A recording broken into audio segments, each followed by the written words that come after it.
You are listening to Mining Stock Education. Huge growth there. And it's not something that's going to be like nickel or cobalt. As these deposits that are ideally the ones that are the best situated, I believe these things are going to have a big future. 10 baggers and 20 baggers. We need to get there, but that is unstoppable right now. Thanks for tuning in to Mining Stock Education. I'm your host, Bill Powers. Well, it's been about a year since we last spoke to Gianni Kovacevic. He is a copper speculator, junior mining speculator, lithium speculator, and he studies up on the battery metals. Gianni, great to chat with you today. Before we get your insights on where you see opportunities in the battery metals, I'd like to know, what is the portfolio breakdown, as in commodity percentage, within your current junior mining portfolio that you manage for yourself? Well, I would say it's electric metals, almost 100%. So what does that mean? Obviously, there's a weighting of copper. I'm a big believer in the future, which is to understand energy and where we are in the battery matrix right now. You can't shy away from that. I know it's a cuss word for most people, but I think the right spots in lithium is where you want to be. And when you talk about LFP, lithium iron phosphate, it's all about the P, understanding purified phosphoric acid, the P in LFP batteries. That is something people should really focus on, because I think fortunes are going to be made. Unfortunately, there's not a lot of ways to play it, but that is an Achilles heel to all the things that we're going to talk about going forward. Well, we might as well just jump into it. Tell us about that P. What are the best plays off of it? Well, plays is a certain thing. So, Let me first window address this. So batteries in general, we had NMC, nickel, manganese, cobalt, and everyone understood that cobalt was constrained and the chemistries were going to change. They're a bit more sophisticated. Then the Chinese moved into the LFP, lithium iron phosphate. So now in China, it's like around 80%, 86, 75% globally. We're around 65, 35 now for the LFP. And we're talking about phosphorus, and that typically has been coming from sedimentary type deposits. So you've got igneous and you got sedimentary. Now, I spent on Friday, I spent about an hour and a half with a guy named John Pasalacqua. He runs a company called Phosphate, PHOS.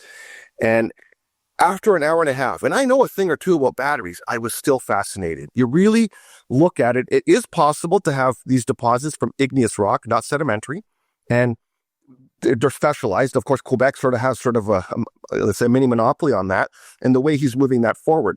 But basically, if you have a sedimentary type deposit, the king there is Morocco, you get about 20% really high quality, or this purified sulfuric acid, and the rest of it is this other stuff for other purposes, typically fertilizers or what have you. But it also comes with a slag, kind of like what do they call it? A gypsum slag, and that slag is a lot of nasties. So what we want is more purified, no nasties, and from the igneous type rock, you get about 80% of the purified phosphoric acid type material, which goes into a battery. You basically put together the iron oxide, the lithium, and the phosphoric acid, and you end up with the chemicals to make the LFP battery. Huge growth there. And it's not something that's going to be like nickel or cobalt. As these deposits that are ideally the ones that are the best situated, I believe these things are going to have a big future. 10 baggers and 20 baggers. We need to get there, but that is unstoppable right now. And it's not going to be sodium ion batteries that people are hearing about. It's not going to be at the behest of everything else. Lithium also is a big winner, because no matter the chemistry, even in the future solid state, whenever you hear the word LFP, NMC, solid state batteries, lithium loves that. Roughly 10% of the weight there in the NMC is lithium, about 8% in LFP. And when you multiply that number into a huge number, you end up with a big number. And so I think that's something that is almost a master class in itself. We could probably get together with a group of really smart guys, and we could spend all day Saturday, all day Sunday looking at the nuance here, and you would come up with some pretty interesting ideas. But it's that detailed, and I think it's that fascinating. So what is the time frame for the expected rise for phosphate? Is it like a 5-year time horizon that you have for this, when you mentioned some juniors will do 10 to 20x? Well, it's happening in real time. There's not a lot of places you're going to be able to speculate in this. So I'm going to I'm going to go with PHOS, First Phosphate. I think if you look at their website, who's involved, their partnerships, their location, and it's a bit constrained. There's really 5 companies that are making this stuff. You got one out of Belgium, you got a couple out of Israel, and you got a couple in the United States. They would take the rock, this igneous rock. So what's the CapEx? How quick can they get there? But it's this, let's say, speculation value. At heart, I'm a speculator. And what does this even look like? Would someone buy out a company like that? But are they going to trade here as, now, okay, first phosphates went up from 25, 30 cents up to $1.10, pulled back now. It's, 60, 70 cents, but they raised a lot of cash. That cash is going to go in the ground. They're drilling and they're moving their business model forward. So maybe the year 2026, we'll see. I mean, buyer beware, but certainly I think there's a lot of momentum that's going to drive it to higher and not lower, irrespective of what's going on elsewhere in sort of this battery matrix. Gianni, I've talked to a lot of investors, sharp investors like yourself over the last decade of doing this show and going to conferences. And I would say probably 65% maybe would call themselves bottom up. That's a rough estimation, not exact, but to where they would look at the company fundamentals first. You are more of a top-down person where you identify a macro trend and then try to find the best micro opportunities within that trend. You did that with Copper Bank, where you saw copper would expectedly rise over the next 10 years. You put together that company. You expected that with lithium. You helped put together Lithium Bank, and now you bring up Phosphate. So is that your general mode of operation, to where you identify the macro trend and then try to find the best micro opportunities within that? Full card bingo, Bill. Successful speculating has everyone agreeing with you later, but facts are facts. You have to start with that. And I wrote my book and it was published in 2016. This is when copper was $2. And I gave over 1,500 days, I'm talking, like around 5 years, about 100 different talks, lectures. It was always about copper. My friend Don Cox, everyone would know he has this famous saying, never invest in the story on page 1. Invest in the story on page 16 that's headed to page 1. But if you really knew Don, you were there, Don Cox, you were there the day when he said it the real way. Never invest in the story on page 1. That's the efficient market. Invest in the story on page 16 that's headed to page 1. I will submit to you that copper now, that's the efficient market. Everyone's talking about it. It is $5 a pound, and we're not going to spend time on copper, but my hint to people would be, if you're buying the highest quality copper deposit or project that could be bought out by a major, what you want now is a very high kicker in gold or silver. You want something that's like a gold deposit, camouflaging in copper, But now, I'm looking at where are we going? And so as a scientist, and you would basically do observation. I've been talking about lithium and battery tech since those days, certainly founded Lithium Bank, IPO'd April of 2022. I kept observation, because a lot of it was prognostication. Where are we going to be with EVs? Where are we going to be with backup battery storages? What will be the chemistry of these batteries? What will be the demand? But after, now at the end of 2025, we are now in the let's start drawing conclusions phase. We have hard data. The numbers are in. We know how it's grown. So when we look at the year 2026, I'm here to submit to people that lithium probably is not going to be oversupplied in 2026. And this is what I'm seeing, what I'm hearing from people that know a lot more about it than I do.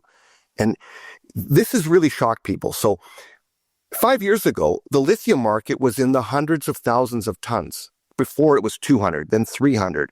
We are going to be at about 1,400,000 tons this year, Bill. And the chairman of Ganfeng Lithium came out about 10 days ago, and he sees the market in 2026 growing 30%.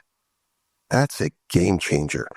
Now you're talking 500,000 tons in one single year. He could be wrong by a power of magnitude. Doesn't matter. The stuff that they've oversupplied the market with, the stuff that's not profitable, that is all going to get cleared up in the year 2026. Some analysts are even forecasting a deficit as early as next year. In 2018, Chile was always the largest producer of lithium, always. In 2018, Australia passed them. Australia got to the point where there was 2x more lithium being produced out of Australia than was Chile. Now, this is coming from pegmatites. This is spodumene. When you had the low price in lithium, There was only one profitable operation in all of Australia, Greenbushes, but mine that's been there forever. That's not sustainable. So the facts are pointing to what should be a market that's not oversupplied, and we're seeing the lithium price rise. The big money want to follow the LIT, which is the Lithium and Battery Tech ETF. Everyone talks about GDX and GDXJ. They went up 100%.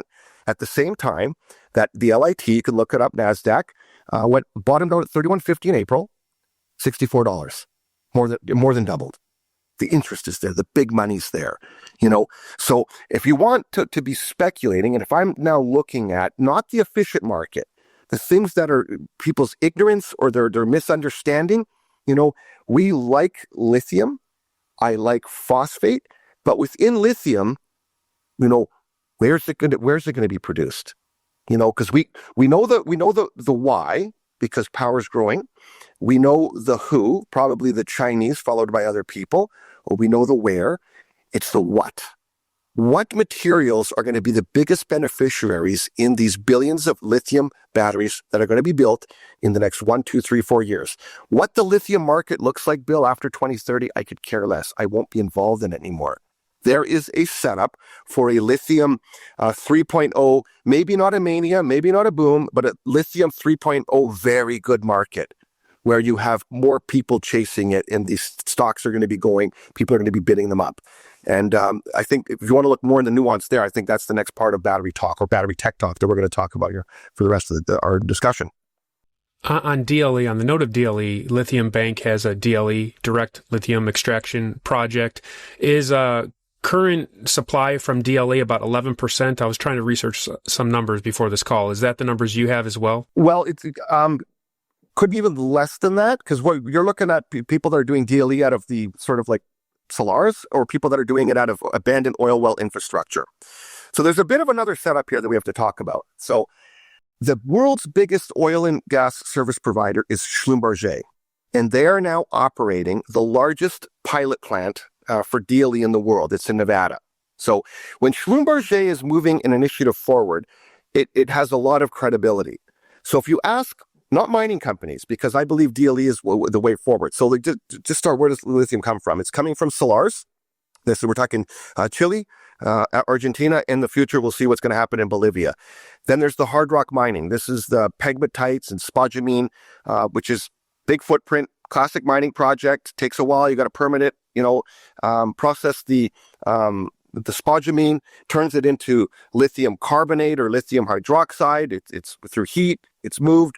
The next process, you add sodium carbonate or sodium hydroxide, and ends up in a lithium product that's going to go into a battery of the future. Big process. DLE is interesting because you get the lithium instantly. And many people would be negative on DLE, or they think it's not the future. I think they're wrong. I'm going with oil and gas. I'm going with Exxon, with Chevron, with Koch Industries, with Occidental, with, of course, Schlumberger. And the postage stamp footprint, because there's really nothing there. You're using abandoned oil well infrastructure, at least in the case of Lithium Bank. They just came out with another press release saying that they're acquiring yet another well from the abandoned oil well infrastructure at surface. You pump up the briny water, you lift the grade of lithium, so the next process you're not moving as much water, and then it becomes a lithium product, typically lithium carbonate, that's going to go into a battery of the future. Are people going to disagree with Schlumberger? Are they going to disagree with Exxon and these companies? I think that's a bad bet. This is where the future extraction of lithium increasingly is going to come from. And from that, fortunes are going to be made. Lithium Bank has 62 million shares out, Bill. It's trading at 50 cents. And they're going through this process to do a feasibility study, even in a low lithium price environment. Why? The Alberta government wants this project to be shovel ready. They demonstrated by giving them $3.9 million to enable them to go towards a feasibility study. And they've done all their work with Schlumberger. So now the next question is, how quickly can the feasibility study be done, under what parameters, and at what cost? All the setup is there now. And they just received $3.9 million from the government to basically make this happen. On their last press release, it's about, executing that so they can unlock that value. But the key here is having a shovel-ready project, 12 months from now, 60 million shares outstanding, and where's the peer group? One such company would be Standard Lithium. The market cap is just shy of 1 billion Canadian dollars. So here you have a company like Lithium Bank with a $30 million market cap, another one with a $1 billion market cap. So can we see that gap close? That's what I'm speculating on. I'm speculating that we're going to have robust demand in lithium. I lose no sleep on that whatsoever. I also believe that the industry is going to go more and more towards DLE coming from these brine projects, less so from salars, especially when this becomes commercially viable, more viable. And this is a speculation. If it already was there, these things would not be trading as cheap as they are. You have to look at where are we going? Not or for like we do the analogy before we got on the call. I'm looking at the team that could win the Super Bowl next year. I look at all the pieces they put in place. They make the right trades. They've got the right components. So on paper, a company like Lithium Bank could be an outlier. It could be an outperformer. And I already look at 2 and 3 years ago, they raised all their money at $1, $1.50, $1.90, 80 cents a share. So it's a better company than they were today, and you're getting it at 1/3 the price of what people were paying 2 years ago. Would you think this is fair?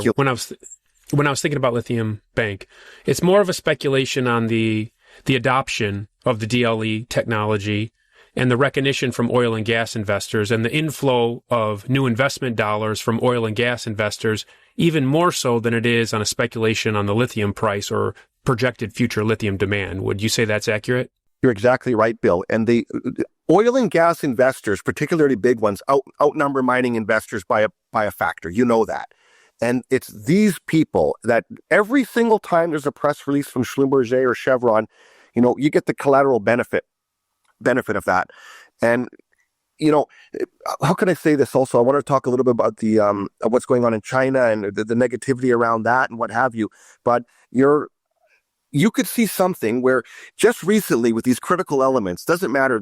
People know the names. I'm not going to mention them, but you had companies going from 20 and 50 cents to $20 just because of this critical minerals, the U.S. government putting money in different companies.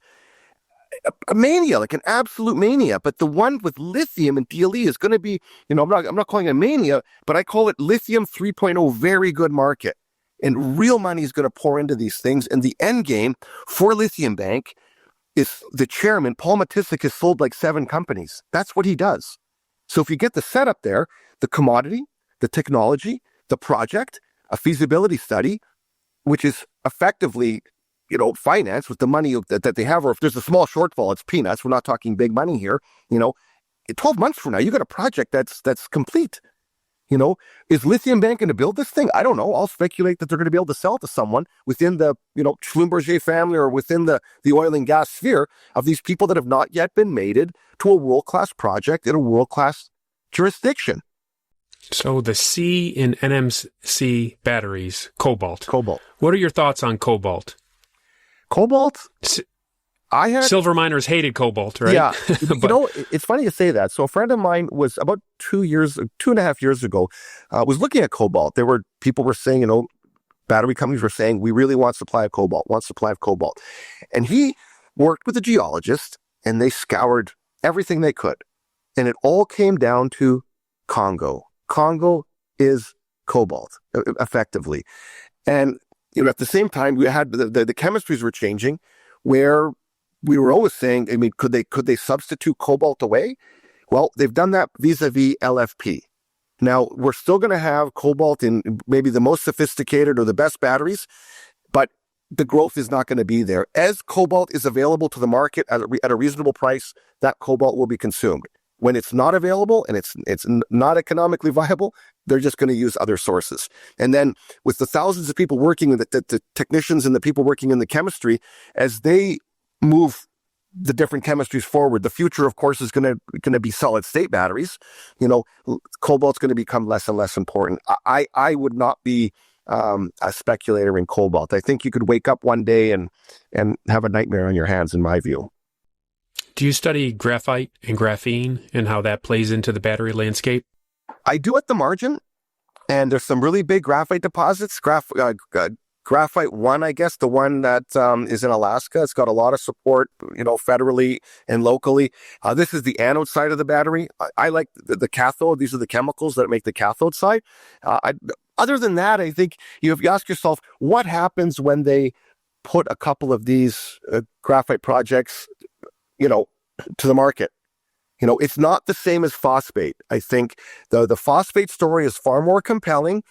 All those best in class located igneous type phosphate projects are the ones that are really the premium of the premium. You could almost liken it to like a well located, high grade, easy to leach, or easy to get the gold out project. It's just they're very special. I think that we'll see in the next sort of 6, 12, 24 months, but it's different. They're totally different. Even though every part of the battery has its own importance, graphite is not going to be, in my view, like the lithium or like the phosphate.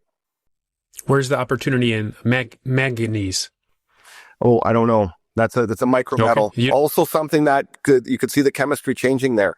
Not one I follow, not one I'm going to speculate in.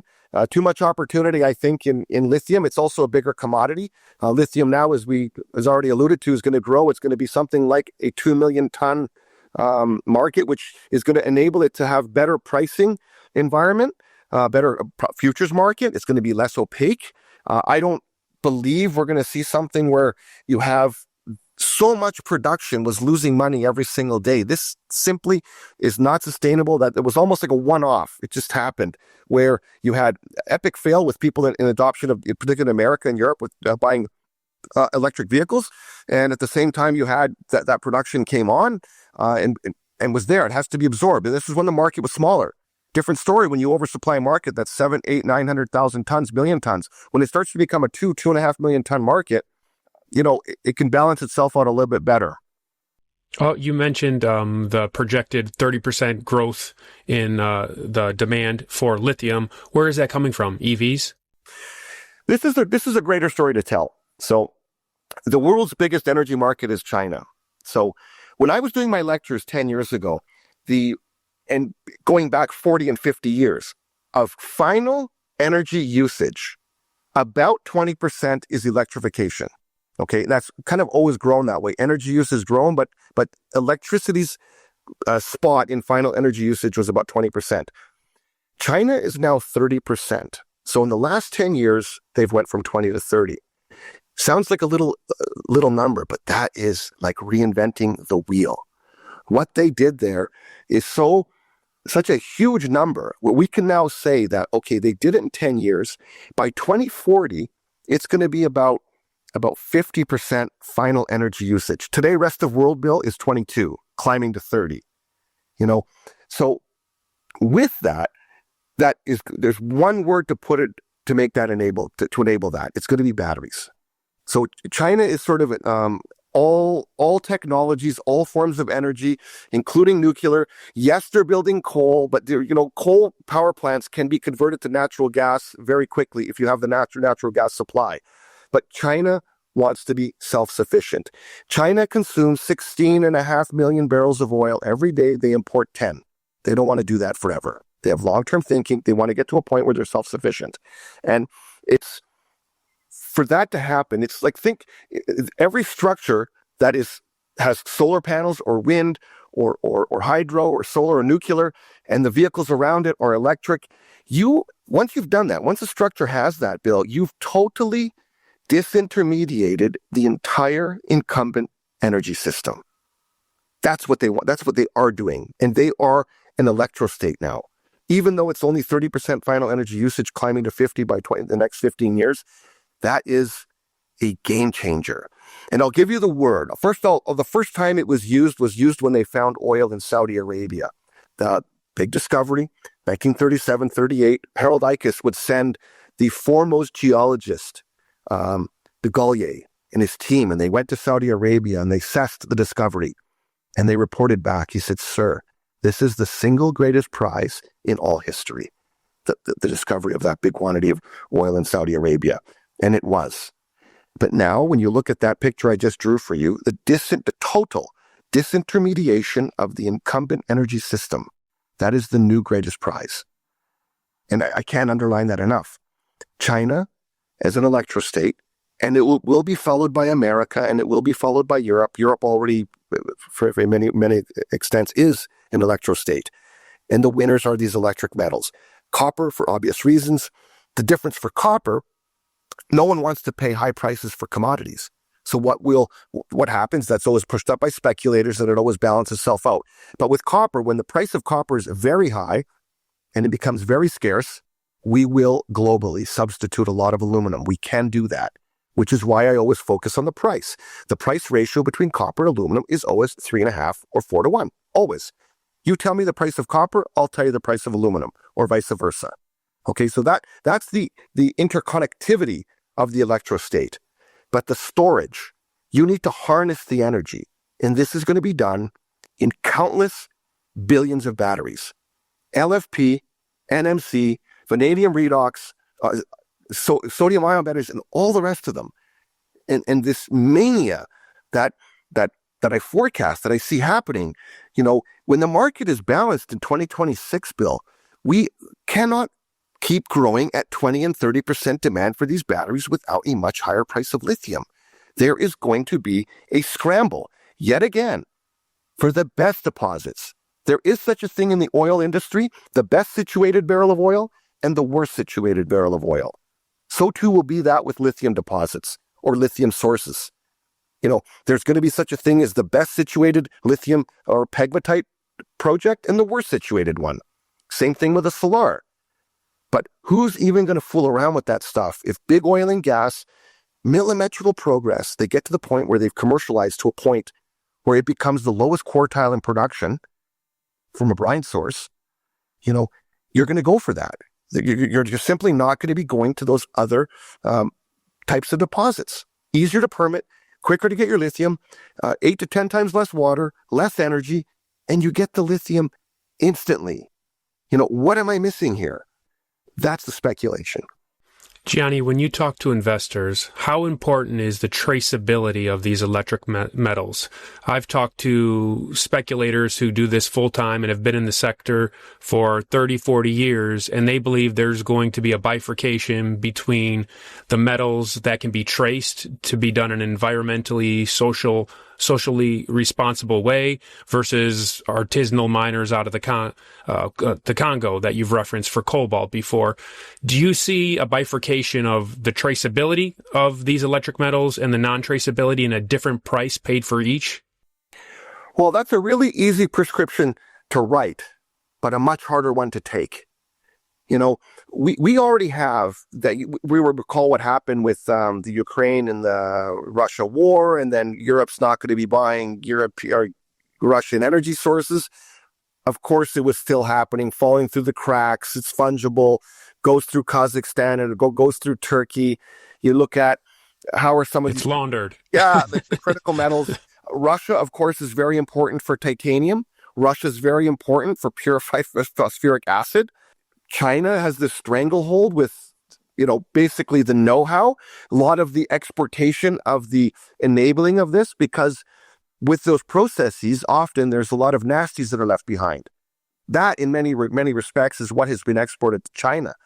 Do you want to do that? Not in your backyard. There was this NIMBY thing, not in my backyard, but there was a more greater one. The banana people build absolutely nothing anywhere near anyone. That's more extreme.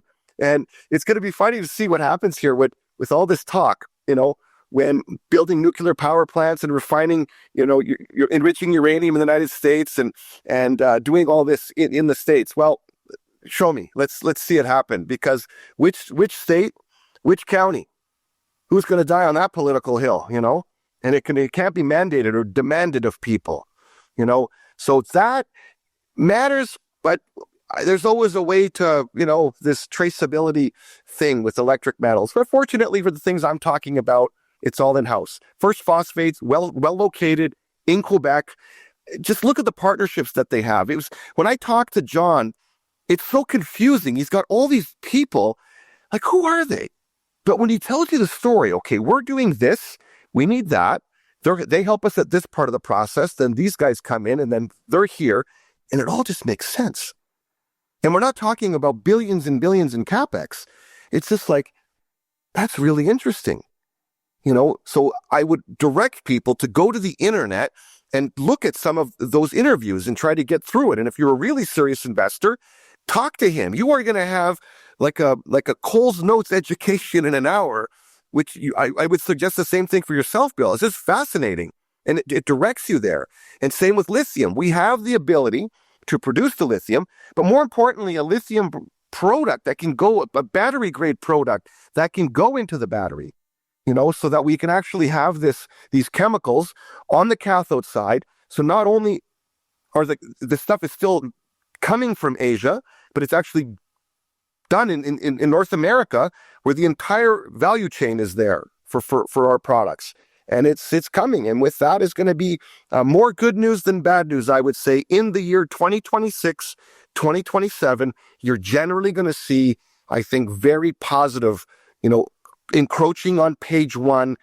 When it becomes the efficient market, Bill, I will no longer be involved in lithium or DLE, because should have by that point made a lot of money. And you want to slowly ghost your way to the party while everyone's still drinking the punch. You want to go before midnight. And that's just the way I like to do it.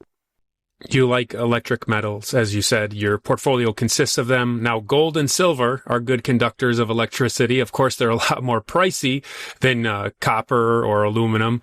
Do you have gold and silver in your portfolio? Vis-a-vis copper. As I said in the beginning, I have porphyries, primarily via porphyries. Well, my good friend Ross Beatty has a project in Poland that he's been funding for 14 years privately. So 2011, they staked it. Now, why Poland? Most people don't know Poland is one of the largest producers of silver in the world. They have KGHM has this big copper mine with a huge byproduct silver. So he staked it, funded it privately, and I understand they have a website and stuff like that, luminametals.pl, people can look it up. They're aiming to take this thing public in 2026. This should be a very hot IPO. 1.5 billion ounces of silver. That's a lot of silver. And it's a copper mine, Bill. So when you tell me or ask me if I would invest in gold or silver, I want to do it vis-a-vis copper. I want it as a byproduct of copper. Because then I get best of both worlds. I've got my electric metals, I've got the growth. Copper is going to do very strong. The only times it's going to pull back is because it gets too expensive and speculators push it there, and then the end user doesn't want to buy it, and they'll substitute aluminum for it, maybe in times of scarcity. But that byproduct, I want to have that. And that's something that I'm going to follow that story. People can follow it as well in 2026, whenever it goes public. But that's the way I would play gold and silver myself. And there's some other companies out there that have a big byproduct of gold, to the point where they have like 10 million ounces. I've seen some stories. I was in Switzerland twice. I saw a very interesting story. I'm not going to mention the name, but that is very compelling, because you got a lot of copper, but 10 million ounces of gold to go with it. I mean, that's really fascinating. And I would still think in 2026, that would be a good story. Also, we've seen these gold names. They've all went up a lot. Are you going to make 10 times your money on a good gold name anymore? No. Are you going to make 5 times your money? Probably not. Can you make 2 or 3 times? Is that where a speculator wants to be? Making 2x? I don't know. Maybe for some. I would rather be the guy looking for, as I said before, who's going to win the Super Bowl next year? Let's look at those kind of stories. You've called yourself a speculator, and you're looking ahead and trying to predict where things are going. A speculator differentiated from an investor. Why do you like speculation? Why do you like the higher risk, higher reward, less observed? Is it because you feel like you have an edge due to the research that you put into these things? Well, it takes a village. Obviously, execution and people. Speculating is inherently more risky. But if you would use the analogy in a casino, if you're counting cards, it's less risky. Now, I was speculating when I was acquiring those projects for Copperbank. It's now Faraday. I have nothing to do with Faraday anymore. It's a great team. They've done a great job. When I was with you talking Copperbank, if anyone bought it, they made 20 times their money. So at least 10. You made 10 to 20 times your money. And mining is risky, but what did I do? I know it's risky. I know drilling is risky. If you miss, if the metallurgy and all the different things, all the different pitfalls. But we bought projects that had over $100 million already spent on them. They were de-risked to a point where the fatal flaw was the copper price. So the risk I took there as a speculator when I bought a project that had, back then, imagine 20 years ago, spending $100 million. What's that worth today? But it wasn't a question of if, it was when. I was speculating that the copper price was going to go higher. I couldn't guarantee you that would happen. The facts supported that, and that's what happened. The copper price moved higher. A competent team came in and says, we would like to take this project over. I'm not qualified to take a project to feasibility. Gave them the keys, and that's exactly what they're doing. And they're taking the project through that final de-risking to get it to a point where a production decision or an acquisition can be made. So how that's different when you're speculating about, we have some friends, good science, smart people, well-funded, and they're going to go drill for oil or drill for copper somewhere. Bill, if they miss, all good intention, the money goes to money heaven. That's it. Now, if it's a big enough project, you can go drill a second and a third go around, but nobody ever drills their, best prospect last. Usually you do that, in the first go around. That's also speculating, but it's a totally different type of speculation. I would rather do it vis-a-vis the way of counting cards. So if I can support my thesis for DLE and Lithium Bank, I'm doing it under the lens of Schlumberger. I'm doing it under the lens of Chevron and Exxon. So you're following people that you think are. This is public.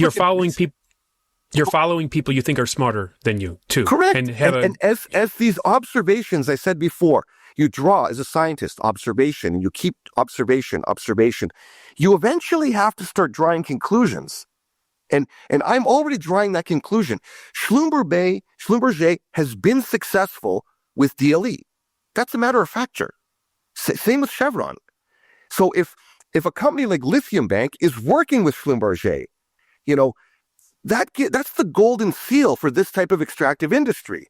And so if Schlumberger does a feasibility study for a company like Lithium Bank, that gives a lot of confidence.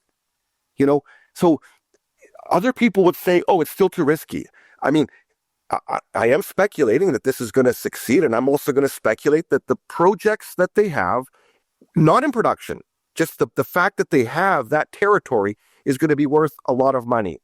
Let me give you another very, very important story in history is oil and gas. I'm fascinated by this stuff, where we looked at the technology of horizontal fracking. So fracking for one thing, but also horizontal drilling. This was the merger of two technologies. So George Mitchell was drilling for natural gas in the Barnett Shale north of Dallas, Texas. And he kept paying. He owned 60% of his company. And he cracked the fracking code. And then Larry Nichols and Devon Energy out of Oklahoma were doing horizontal drilling. They merged the two companies, 2002. The first year that they merged the two for gas, they drilled 7 wells. The next year, 55. Then the industry caught on, it was working, and they shifted the North American industry to oil. So they weren't just doing natural gas, they were doing oil. By the time we got to 2014, 2015, when Saudi Arabia collapsed the oil price, they had drilled the North American oil and gas industry 150,000 horizontal frac wells. What used to take 40 or 50 days to complete, you can complete, when you take the straw and bend it, 8 days now, Bill. They keep getting this millimetrical progress. So just imagine in the theater of your mind, Schlumberger operating the world's largest DLE pilot plant in Nevada, and they keep tweaking it and make it better and have a partnership, and then maybe do a partnership with a lithium bank and another company. And they go through those teething pains, 2, 3. Is it going to get better or worse than what they have today? It's going to get better. It's going to get a lot better. So already you have a baseline. It is working. How people could have the audacity to think this is a failure, or it's not going to work, or it's not a future source of lithium. Fine, they can speculate their way. I'll speculate my way. And to do it, I pay nothing. A company like Lithium Bank trading for 50 cents a share. My downside's a few pennies, and my upside's $5 or $10 a share, in my opinion, at least for the next window. 2026, 2027, we can have another discussion at the end of 2027 and see how the tea leaves spread. But I would say we're going to have more from the bottom left to the upper right of our screen: news, positivity, traction, including the lithium price, which is a nice trade wind we also want to have. to sort of augment this thesis, then we're going to have of negative news, because I don't see any black swan wild card, including sodium ion batteries. CATL had that big announcement. Not going to change the thesis we're talking about in the year 2026, 2027. That's something for the future, 2030 and beyond. That's not going to kink this story for now, in my view. Okay. One of my last questions here. It's been said that it's not what you don't know that's ultimately going to take you down, but it's what you know too confidently that's wrong that can undo you. What is your biggest mistake in terms of forecasting in your decades as a speculator? What is the biggest prognostication you got wrong that cost you money? Ooh, I wasn't expecting a question like that. I would say... Because you're coming across as very confident in these speculations, and I like that on the one hand, but... Yes. So, okay, I'm confident only because the facts support what I'm saying, and it's not a definitive. We have to see where we are too, but just going there. But I would say a mistake I made when I was younger was having the access to some very good guys in our industry and not being more closely, following what they were doing. And when I was younger, I had one project in Mali, gold. Great country for gold, and it didn't work out, and I stubbornly stuck with it, and I went down with the ship, and I put good money after bad, good money after bad, good money after bad. Why? Insider buying and showing I demonstrated. I lost a lot of money, Bill, and I went down with the ship. Now, we restructured those gold projects. Endeavor had a bunch of exploration projects, Cote d'Ivoire, Frank Juster and those guys merged it in with the projects that we had, and Rick Rule, and they put a bunch of money together and a new management team, and that's what happened with that, but not recognizing earlier that the path of this resistance, it was a 3 or 4 year mess, and then very important, because I'm very loyal. I stick with my positions. I like to be there. I like to be the guy that turns the light out. With Copperbank, there were tough times where I wasn't paid. Year after year after year, I stuck with it. We never issued warrants. I did this for the shareholders. I had the most insider buying. I kept buying it. But we never abandon it. I always stick with my convictions. When I'm wrong, I have to admit it. I was wrong. Let's do something else. Could you imagine someone laughing at someone like me that lost a lot of money on a gold play, still stuck with it, went through it? That's not the question you should ask. You say, son of a gun, this guy's loyal. He went down with the ship. That's not how junior mining people think. They will, oh, this guy's an idiot. He lost all his money on a gold play or something. Or, could you imagine? Does that make sense? Oh, no, I relate to my own story. I was in this. Yeah, I don't know if I want to go into it on this show right now, but I've placed big bets on private companies and supported them based on the information management was telling me, including making more money, loaning more money, and it's basically a zero as we chat today. So I relate greatly to what you just shared right there. So it's a tough business, and it's been a show really about speculating, but speculating with some logic and some meaning and some facts behind you.